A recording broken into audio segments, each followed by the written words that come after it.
400 years ago this month, the first African slaves arrived in North America on a ship landing at the Jamestown colony in what is today Virginia.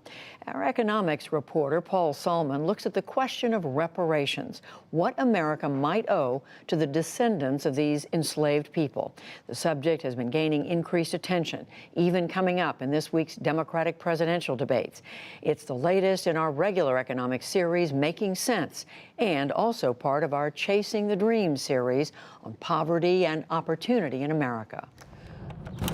I live alone. As a little girl growing up in New Orleans, Melisande Colombe was taught that she descended from people enslaved by an Irish Catholic family in Maryland. And that we were very important people here in Maryland, having been represented by none other than Francis Scott Key in a court case. Yes, that Francis Scott Key. Before the U.S. Supreme Court, the fabled lawyer-lyricist represented Colombe's ancestors, suing for their freedom. But the finding of the Supreme Court was that black people could not use hearsay to defend their right to freedom in American courts. End of story, until she learned recently that, quote, ownership of those ancestors had been transferred to the Jesuits. And the Jesuits, in turn, had sold two of them as part of a deal in 1838 to keep their near-bankrupt college afloat. It's one thing to be enslaved theoretically by an Irish Catholic family. It's a whole nother thing when you learn that that Irish Catholic family was the Society of Jesus. The Jesuits sold 272 people in all to a pair of plantation owners in Louisiana. Colombe's family? 17 and 16 years old, and shipped to the deepest, most racist new part of America. The college in question, Georgetown University in Washington, D.C. The Jesuits had Georgetown. The Jesuits also had tobacco plantations, 5 of them in southern Maryland, just, 50 miles away. Worked by people who were enslaved. When the story broke in 2016, Richard Cellini, an otherwise typical Georgetown alum, was stunned. I'm a moderate Republican, Italian-American, have no connection to African Americans or the history of slavery. But he'd been taught injustice by the Jesuits. So what happened to the 272 people they literally sold down the river? The school's answer: all of them quickly succumbed to a fever in the malodorous swamp world of Louisiana. In other words, they left no trace and no descendants. There's no point in going looking for them. And I thought, this is some sort of very powerful fever that only attacks African-American Catholic slaves from Maryland, has a 100% mortality rate. Nobody writes about it and never comes back. I thought, this doesn't make any sense. Google reported that at least 2 had survived. A genealogist Cellini hired identified 215.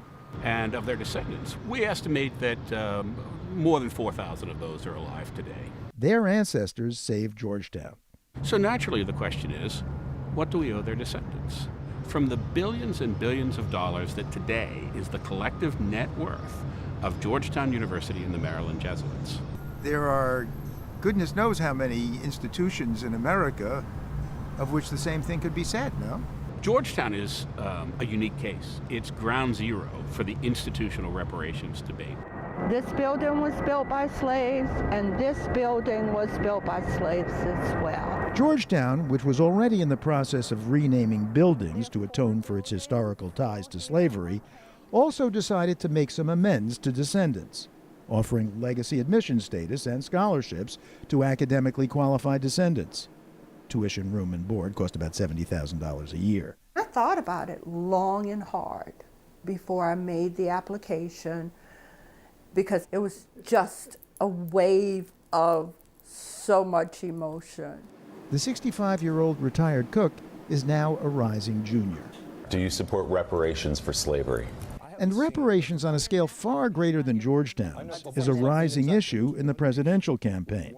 Economist William Darity and his wife, folklorist Kirsten Mullen, have been studying national reparations for years. There are some blacks who have been very resistant in our audiences. This will make us victims. Yeah. White people will look down on us. They'll have more reasons to hate us, treat us, harshly, more so than they already do. But their To those audiences who are are more eligible receptive to to a receive reparation it, bill these But days. also, it could include the provision of a fund that could support educational opportunities or entrepreneurial activity or improvements in community-based conditions and amenities. But we think for both symbolic and substantive reasons, a part of this must be the payment of a check to those who are eligible recipients. And how big a check? We start with 40 acres and a mule.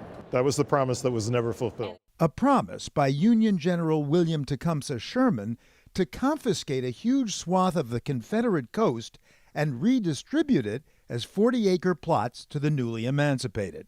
Assuming an acre cost something like $10 in 1865, and allowing for inflation and compound interest, Darity and Mullen put the present-day value of Sherman's promise at something like $2.5 trillion, $74,000 for each of some 35 million descendants. The premise is that there's been a grievous injustice that has carried over multiple centuries, really. People will say, oh, that was back then, but the fact of the matter is tremendous amounts of wealth were amassed, and only because of us.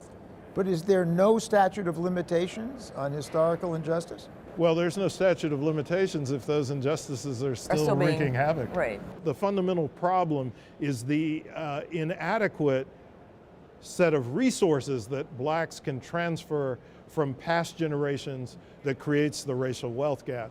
And that dynastic effect is associated with our whole history of white supremacy and racism in the United States. On those rare occasions when we did manage to buy land and to develop it, all too often something happened, something insidious. They were cheated, someone was lynched in the family, the timing of a fire.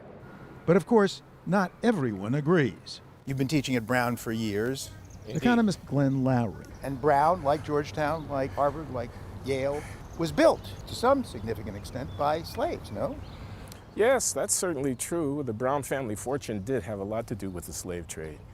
And there's nothing wrong with honoring the uncompensated labor of people who were enslaved, who built institutions like this.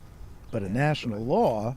My problem with reparations, especially as it expresses itself in terms of financial compensation, is that it misunderstands the nature of the injury, seeing blackness and African descent as some kind of subhuman category that would legitimate in the land of the free and the home of the brave, carrying on a commerce in human chattel. That was a deep and profound injury.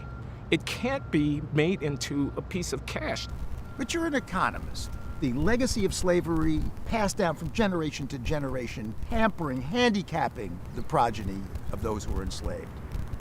Why not compensate them for the losses they've actually suffered?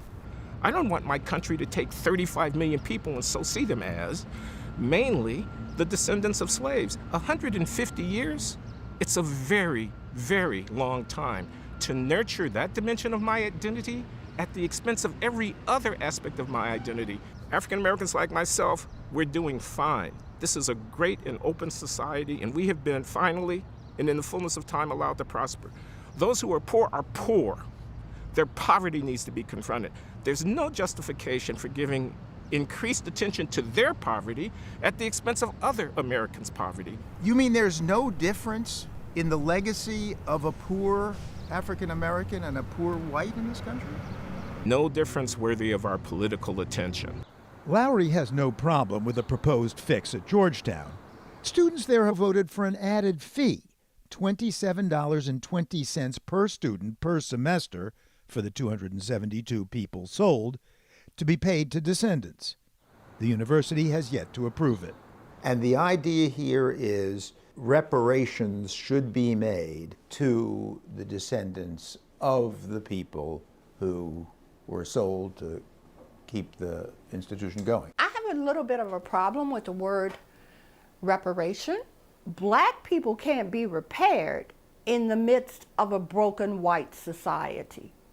We cannot be repaired from racism and disenfranchisement when white supremacy continues to be a growing disease in our society. So what word would you use? How about some respect, some responsibility? Acknowledgement. Right. This is business and economics correspondent Paul Salman reporting from Washington, D.C.